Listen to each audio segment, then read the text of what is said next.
convidar a tomar assento, se você puder, né? E eu queria te convidar a abrir a Bíblia no livro de Êxodo, capítulo 33. A gente vai ler os versículos 14 e 15, né? O Sérgio vai estar projetando aqui também. Êxodo 33, 14 e 15. Diz assim: Respondeu o Senhor: Eu mesmo o acompanharei e lhe darei descanso. Então Moisés lhe declarou: Se não fores conosco, não nos envies, né? Vamos orar mais uma vez, pedindo ao Senhor graça, misericórdia. Pai, louvamos o teu nome mais uma vez. Agora, quando vamos falar da tua palavra, daquilo que o Senhor quer comunicar com a tua igreja, ó Deus, que o teu Espírito Santo, ó Deus, possa ter o primeiro lugar nessa manhã. Ó Deus, que fale aos nossos corações na necessidade que precisamos, ó Deus, não da forma que queremos, mas, ó Pai, daquilo que a tua multiforme graça vai trabalhar nos corações, ó Deus, e nós cremos dessa forma, Deus. Cremos que o Senhor é aquele que dá a palavra, que ministra aos corações, ó Deus, a despeito das nossas imperfeições, nossos pecados, nossas falhas. Nós sabemos que é o Senhor, ó Pai, o responsável por realizar todas as coisas nesse culto, ó Deus. Então, ó Pai, que nessa manhã os nossos corações estejam abertos a ouvir a Tua palavra, a receber de Ti aquilo que o Senhor quer falar conosco, em nome de Jesus, ó Deus. Amém. Esse texto que a gente leu aqui, né, na verdade, o capítulo 33 de Êxodo como um todo, né, ele está falando de algo aqui muito interessante, né? Porque quando a gente pensa em bênçãos de Deus, o nosso coração ele tende a acreditar ou a imaginar que as bênçãos de Deus elas se resumem a uma vida com saúde, uma vida com prosperidade, uma família protegida e todos os meus sonhos realizados. Mas esse texto aqui, né, de Êxodo 33 que a gente leu, ele também traz essa perspectiva porque Israel pensava da mesma forma, né? Deus havia prometido a Israel essa terra que manava leite e mel, vitória sobre os inimigos e segurança.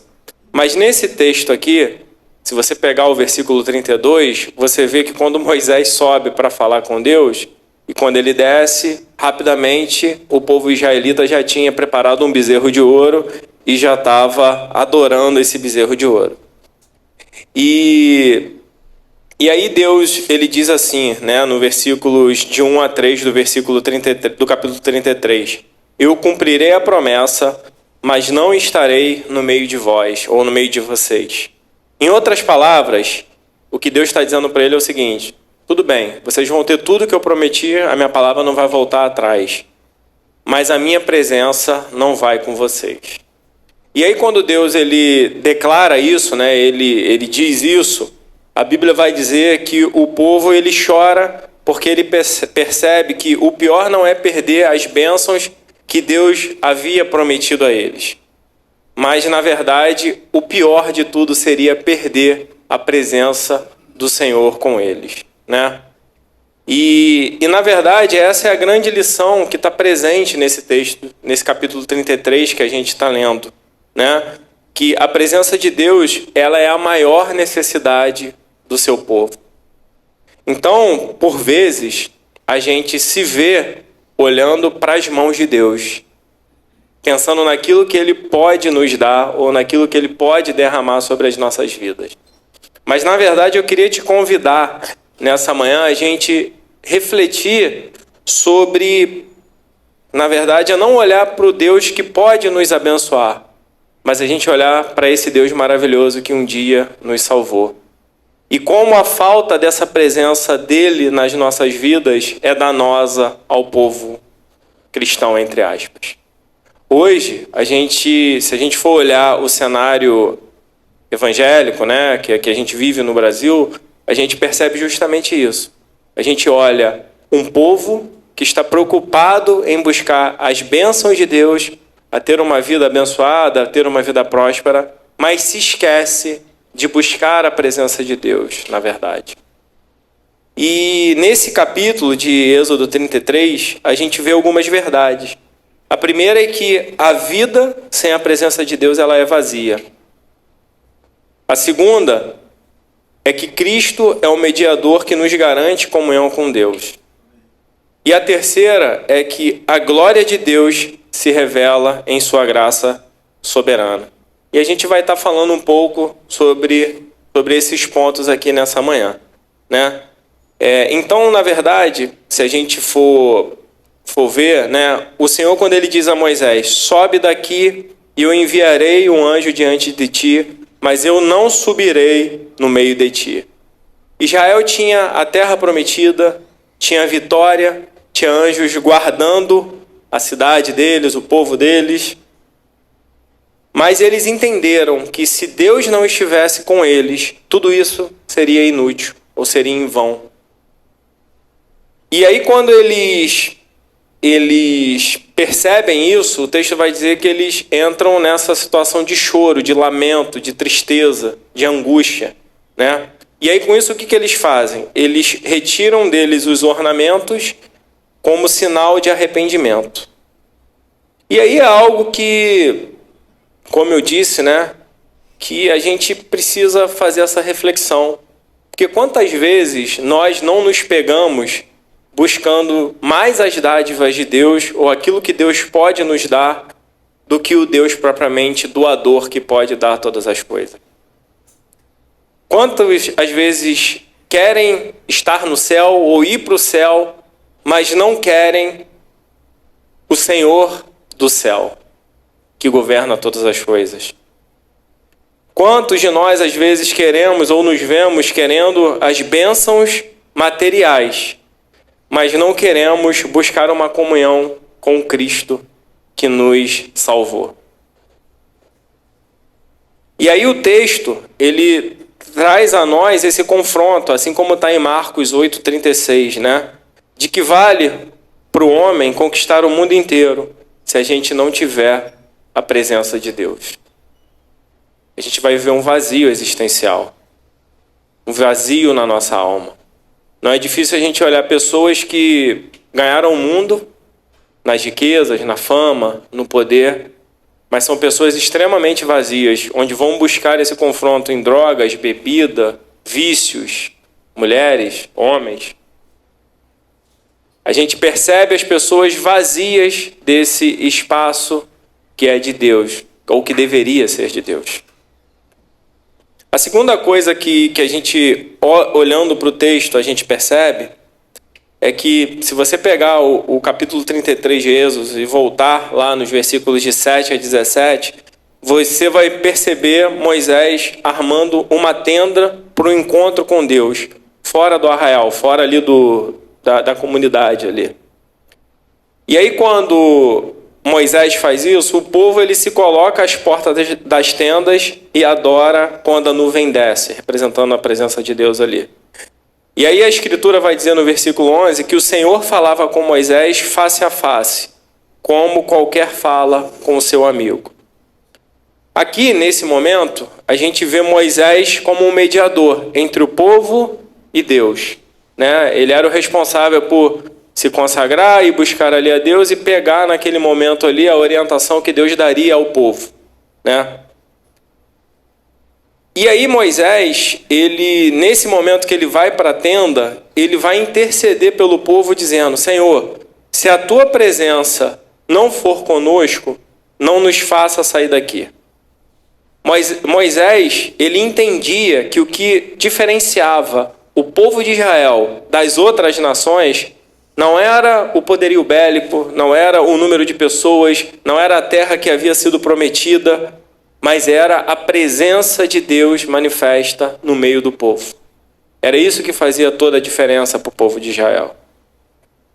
E aí aqui, se a gente for olhar esse texto mais minuciosamente, a gente vai perceber Moisés aqui apontando para alguém que morreu há 2000 anos atrás na cruz do Calvário, Jesus Cristo, que é o nosso mediador com Deus, né? Que a Bíblia vai dizer que a gente era inimigos de Deus, o pecado fez isso com a gente, nos separou de Deus, e aí Cristo, na sua infinita graça e misericórdia, se faz carne para morrer no meio do seu lugar para pagar uma dívida, para fazer esse processo de mediação entre nós e Deus. Hoje a gente celebrou alguns minutos atrás justamente a Santa Ceia, que é esse memorial para a gente trazer aqui a nossa mente, a nossa memória, aquilo que Deus fez por nós há 2000 anos atrás. Quando a gente senta à mesa dele e come do pão e bebe do vinho que representa o sangue, a gente está dizendo que a gente tem parte com ele no corpo dele, no sangue dele, no sacrifício dele. Então Cristo, ele fez isso por nós. E Moisés, aqui nesse tempo, no período antes da nova aliança, né, em Cristo Jesus, Moisés ele meio que está fazendo esse papel de interceder pelo povo junto a Deus, né, a despeito das dificuldades que o povo tinha. E aí a Bíblia vai dizer no versículo, se eu não me engano, 15, né, que Moisés ele arma a tenda e aí naquele momento Moisés intercede pelo povo.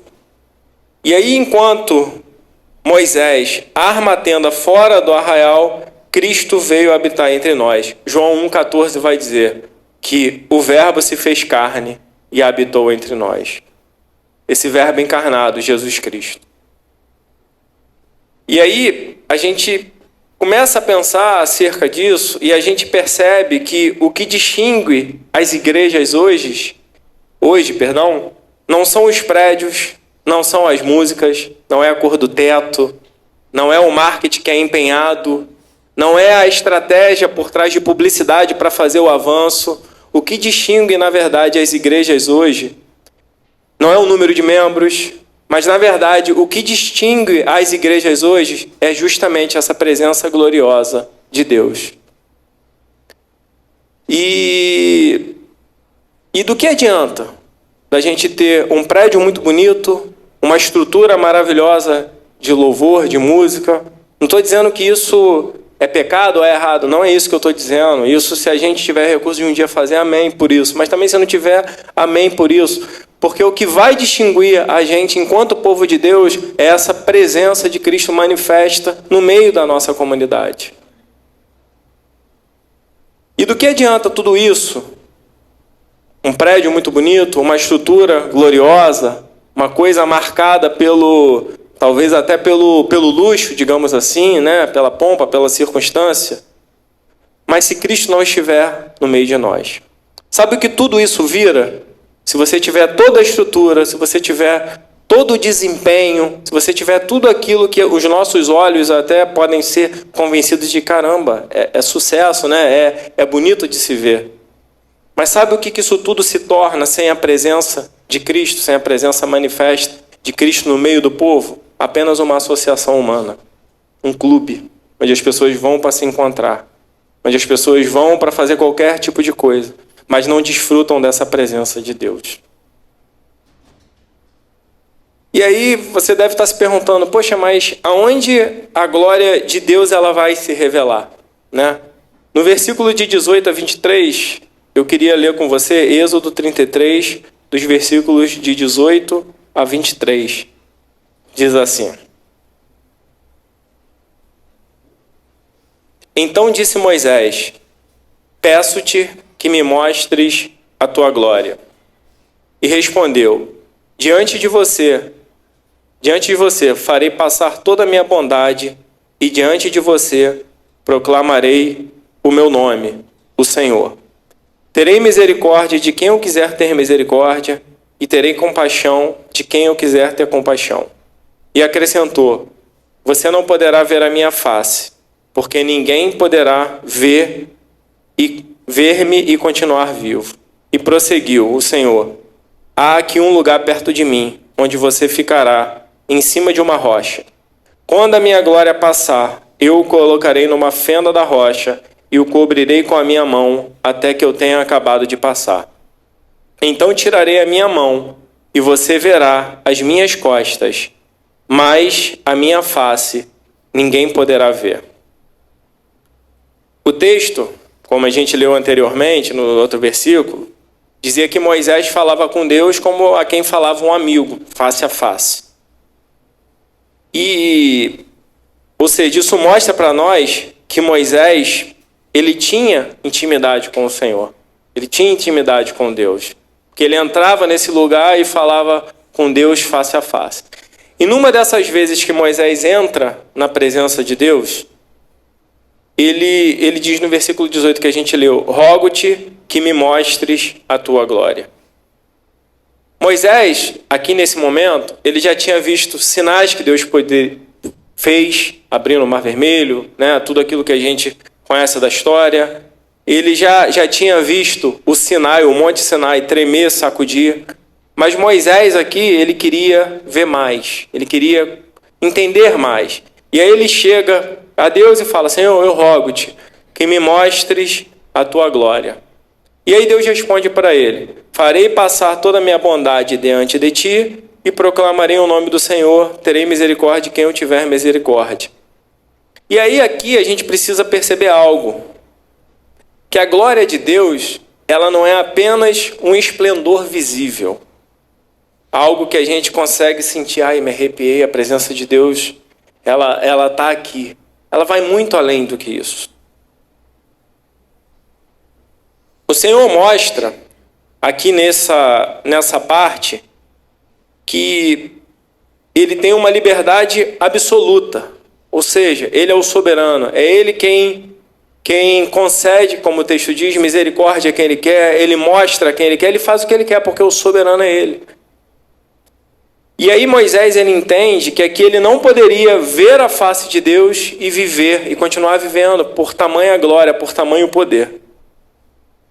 E aí é interessante que a gente precisa trazer isso à tona, que nós, enquanto pecadores, o homem, enquanto pecador, ele não suportaria ter a visão plena da glória divina. E aí o que Deus faz com ele? Deus coloca Moisés numa fenda na rocha e cobre com a mão. E aí ele passa e Moisés vê Deus apenas pelas costas, né? Uma visão parcial da glória de Deus. E o texto vai dizer nos capítulos anteriores e versículos anteriores que quando Moisés desce desse lugar, o povo não conseguia nem olhar para ele diretamente, porque ele resplandecia muito. Isso porque ele viu só as costas de Deus. E aí aqui eu queria abrir um parêntese, né? Porque não é difícil a gente ver pessoas dizendo que viu um anjo, que viu isso, que viu aquilo. Gente, eu imagino que um anjo, né, um ser celestial criado por Deus, seja algo de um esplendor maravilhoso, né? Uma coisa assim que os nossos olhos de repente nunca contemplaram, né? Pela glória de Deus. E aí eu queria falar justamente sobre essa banalização da presença de Deus, como alguns irmãos, por não conhecerem as Escrituras propriamente dita, banalizam essa presença de Deus. Como se a presença de Deus, ela se sujeitasse ou apenas se resumisse a um movimento dentro da igreja no momento de um culto, mas como se fosse uma catarse. Né? Se eu tive um movimento de ter uma catarse no meio da igreja, no seio da igreja, como se a presença de Deus ela fosse manifesta. Mas, na verdade, a gente percebe a presença de Deus manifesta na vida dos nossos irmãos, não no momento de um arrepio ou de um movimento no meio da igreja, mas a gente entende uma presença manifesta nas nossas vidas e na vida da gente que se intitula cristão, quando a nossa vida reflete a glória de Deus em todos os nossos atos e em tudo aquilo que a gente vai fazer que seja para a glória de Deus. Isso é a presença manifesta de Deus em nossas vidas. É dessa forma que as Escrituras tratam dessa forma. É quando a gente usa essa presença de Deus que se manifesta em nós, na nossa vida, para mudar quem nós somos, trazendo santidade às nossas vidas, ou a busca de santidade por elas. Porque qualquer movimento que fuja disso e não reflita a glória de Deus nas nossas vidas, no nosso dia a dia, nos nossos atos, me perdoem, irmãos, não é presença de Deus. É apenas uma catarse que a igreja ou aquele momento experimentou. Deus, por sua infinita graça e misericórdia, pode até derramar algo, como aconteceu em Atos, que a gente vai ler no livro de Atos. Mas, na maioria das vezes, no geral, a gente experimenta a glória de Deus quando a gente vive uma experiência genuína com Deus nas nossas vidas, que traz transformação. Esse é o verdadeiro avivamento. A presença de Deus, ela traz avivamento, não no sentido de eu sair daqui fazendo pirotecnias dentro do culto, mas a presença de Deus, ela gera um avivamento na minha vida, em que os meus atos e aquilo que eu vou fazer vão ser para a glória de Deus, vão testemunhar aquilo que Deus fez na minha vida. Se eu não consigo entender isso enquanto cristãos, a experiência, me desculpe dizer, meus amados, mas a experiência dessa glória de Deus não é uma experiência real, foi apenas uma experiência emocional nas suas emoções. Onde você de repente foi levado por um Mi maior, de um instrumento, e levado a esse lugar por uma emoção. Mas a presença de Deus, ela necessariamente vai trazer na minha e na sua vida mudança de vida. E a presença de Deus no meio da igreja dele, no meio do povo dele, necessariamente vai fazer com que a gente viva a experiência de um evangelho genuíno para a glória do nome dele. Eu não consigo desassociar, ou melhor, eu não consigo colocar a presença de Deus ou limitar a presença de Deus a um momento de sentimentos ou de sensações dentro do culto. Mas eu preciso entender que a presença de Deus, ela vai trazer na minha vida esse avivamento que as Escrituras vão trazer de dentro para fora. Não numa pirotecnia ou num movimento dentro da igreja, mas vai trazer mudança, vai trazer arrependimento e vai trazer transformação. Essa é a verdadeira presença de Deus manifesta. E aí eu queria voltar com os irmãos, que essa, como eu disse, essa glória de Deus, ela não é apenas um esplendor visível. Pode até ser, em alguns momentos. Deus, por sua infinita graça e misericórdia, Ele pode até usar isso como recurso.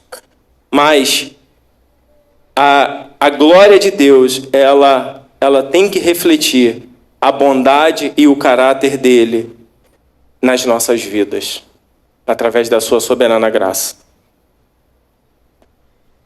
E aí, em Cristo Jesus, quando a gente olha para Cristo Jesus, a gente consegue, na verdade, ter essa revelação completa ou a revelação maior dessa glória de Deus. Quando Ele se faz homem e vem morar nesse mundo, passando por tudo aquilo que a gente passou. E aí João 1,14 vai dizer que e vimos a sua glória, glória como do unigênito do Pai, cheio de graça e de verdade.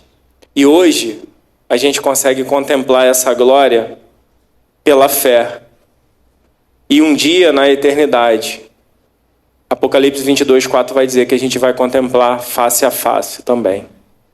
E aí um outro ponto que a gente percebe nesse texto, né, que a gente leu, ele fala sobre a necessidade de andar na presença de Deus. Moisés, ele entende, como eu disse, que sem a presença de Deus, o povo não seria diferente das demais nações. No versículo 16, você vai entender que diz assim: portanto, não é por andares tu conosco, de modo que somos separados, eu e o teu povo, de todos os povos que há sobre a face da terra. A habitação divina não é um mérito humano ou dos nossos esforços, porque eu busco mais, eu tenho mais presença de Deus. Não é isso. A presença de Deus, ela é um mérito único e exclusivamente do próprio Deus. E ela é revelada em nós através dessa eleição que nos escolheu e da habitação divina em nossas vidas. No Catecismo de Heidelberg, diz assim: a nossa única consolação, tanto na vida como na morte, é pertencer a Cristo Jesus. Essa é a nossa única consolação.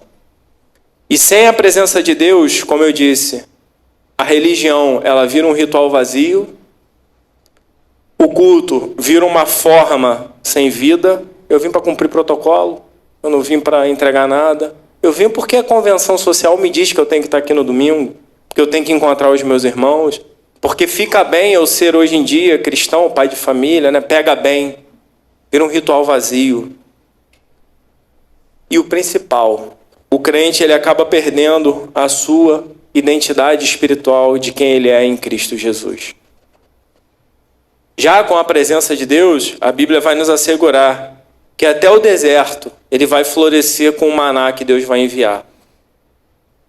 Quando o povo vai para o exílio, ainda assim há esperança com a presença de Deus. E até no vale da sombra da morte, a Bíblia vai dizer que há consolo quando você tem a presença de Deus. E aí eu uso dizer que essa presença de Deus manifesta nas nossas vidas, ela chega a ser mais necessária do que o ar que a gente respira ou vem a respirar. Porque sem ela a gente vai viver uma vida vazia, distante de Deus. E aí aqui no versículo 14, diz assim: eu mesmo o acompanharei e lhe darei descanso. A resposta divina foi: tudo bem, Moisés, né? Eu mesmo vou te acompanhar e vou te dar o descanso. E aí aqui a gente se esbarra, né, ou se depara com esse tema que a gente percebe ele por toda a Bíblia, né? Que é esse descanso de Deus. E aí eu queria refletir um pouco agora sobre o que seria esse descanso de Deus que o texto de Êxodo está trazendo e também a gente percebe nas Escrituras, né? Se a gente voltar em Gênesis, né, a gente vai perceber que Deus ele cria todas as coisas e no sétimo dia ele descansa, né? Ele para descansar, porque a Bíblia vai dizer que ele olha tudo que ele fez, ele viu que é perfeito e aí ele descansa. Então, na verdade, o descanso do sábado ou do sétimo dia, o descanso sabático aqui, ele aponta para essa comunhão perfeita de Deus, de o que eu fiz foi perfeito, então eu posso descansar dessa forma. Em Canaã, o descanso, em Deuteronômio vai dizer que o descanso era a figura de uma herança prometida. O que era que tinha sido prometido? A terra. Em Cristo, para nós, né, que fomos alcançados por essa nova aliança, o descanso ele é algo que é espiritual para o nosso espírito, para a nossa alma. E ele é eterno. É isso que Deus assegura para nós. Sem a presença de Deus, o homem trabalha sem paz e vive sem esperança. E até os fardos que às vezes são leves se tornam pesados. Mas quando a gente desfruta da presença de Deus, até o fardo que ele é pesado para nós se torna leve em Cristo Jesus. Como? Pela misericórdia do Senhor. E aí, a gente percebe que, se a gente for abrir a Bíblia lá em Filipenses 4, versículo 7, diz assim, você não precisa abrir não, eu vou ler.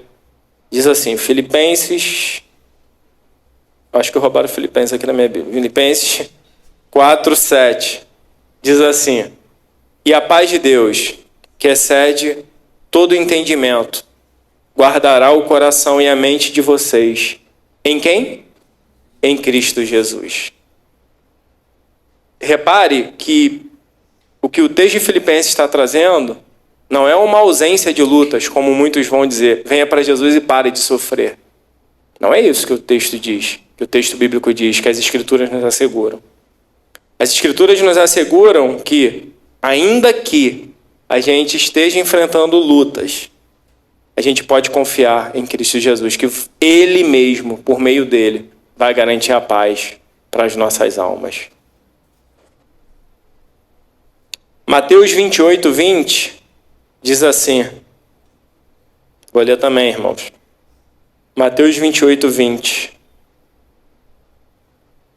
Mateus é mais fácil, né? Todo mundo conhece, os evangelhos.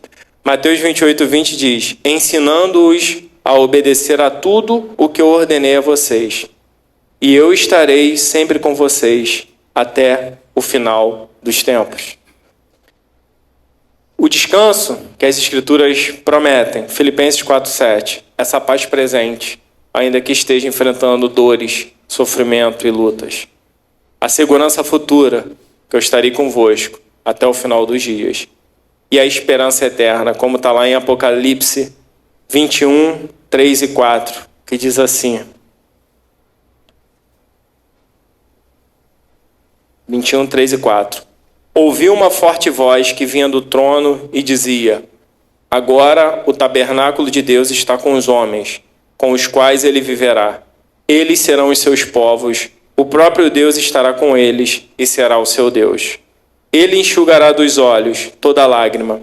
Não haverá mais morte, nem tristeza, nem choro, nem dor, pois a antiga ordem já passou, ou já é passada. Esperança eterna. É esses 3 pontos que nas Escrituras Sagradas garantem para nós esse descanso que o texto vai trazer. Uma paz presente, ainda que enfrentando lutas e dores. Uma segurança futura, eu estarei convosco. E uma esperança eterna, que um dia toda a nossa lágrima, todo o nosso sofrimento vai cessar para a glória dele. Porque ele mesmo vai fazer assim, como diz em Apocalipse.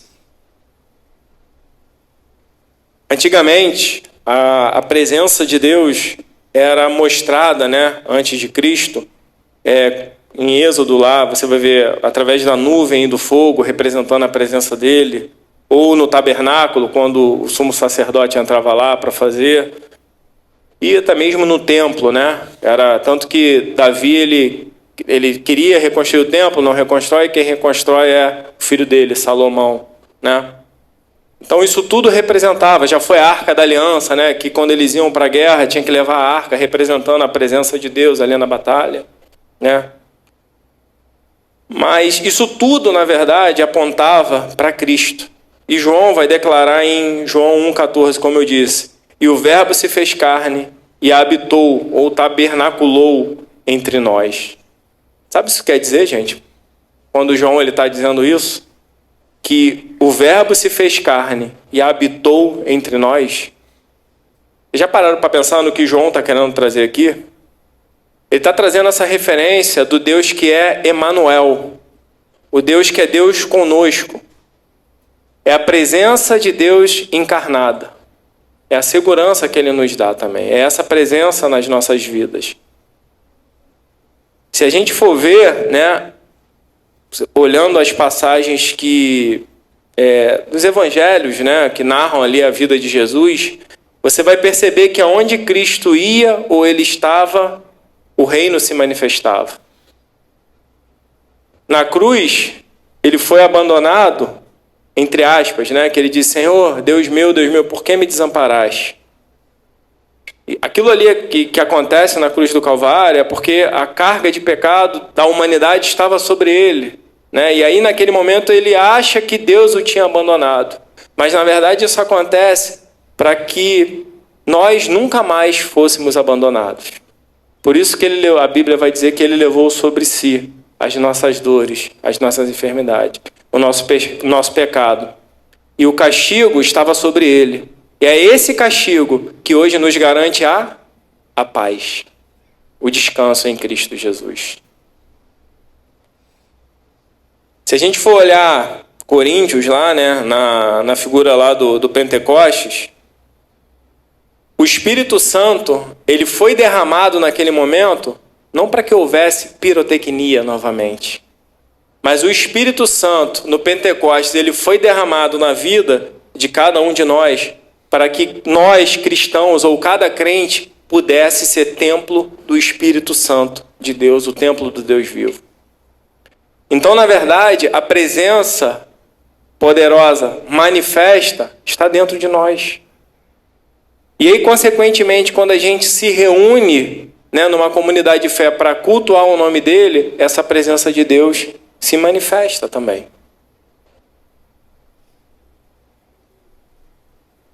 E aí, o que eu queria que os irmãos entendessem com isso? Que a presença de Deus, para ela se manifestar, ela não depende de um lugar, mas ela é experimentada unicamente em Cristo Jesus, pelo Espírito, na comunhão da igreja, na esperança dessa glória eterna, onde um dia, como eu disse, todo choro vai ser enxugado e a gente vai contemplar a face dele, face a face, como o texto diz. Então é isso que o texto vai trazer como presença revelada em Cristo Jesus e a presença de Deus como descanso para nós. E aí, quais são as aplicações para nós hoje, né, em 2025? A gente precisa valorizar a presença de Deus acima de todas as coisas.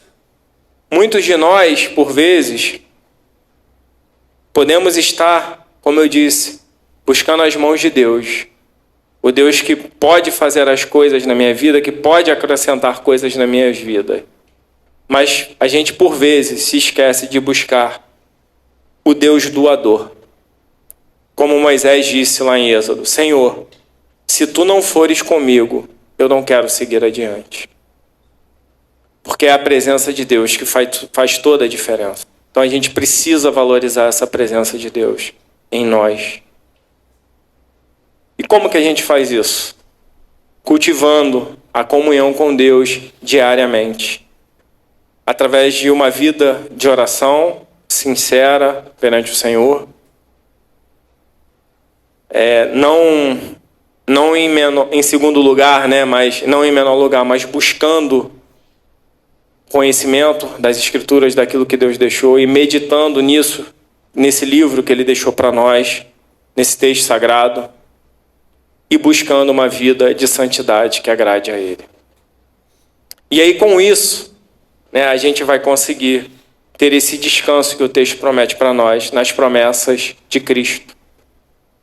E quando a gente estiver vivendo os nossos tempos de ansiedade, de angústia, de sofrimento, a gente vai poder se lembrar que Ele está conosco. Quando a gente estiver enfrentando talvez um tempo de solidão, de preocupação, né, de abandono, sentindo-se que está abandonado, saiba e confie que Ele não vai te abandonar, como está lá em Mateus, no texto que a gente leu. Ele estará contigo até o fim dos tempos, né, até o final dos dias. E quando a gente estiver vivendo esse tempo de luta, de sofrimento, de angústia, talvez de batalhas, né, que a gente vai passar nessa vida, que Ele é suficiente.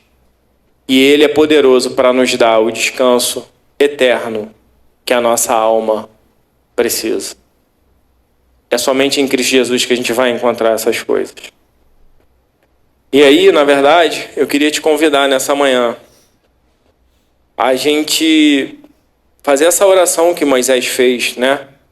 Que se a tua presença não vai conosco, não nos faça subir daqui.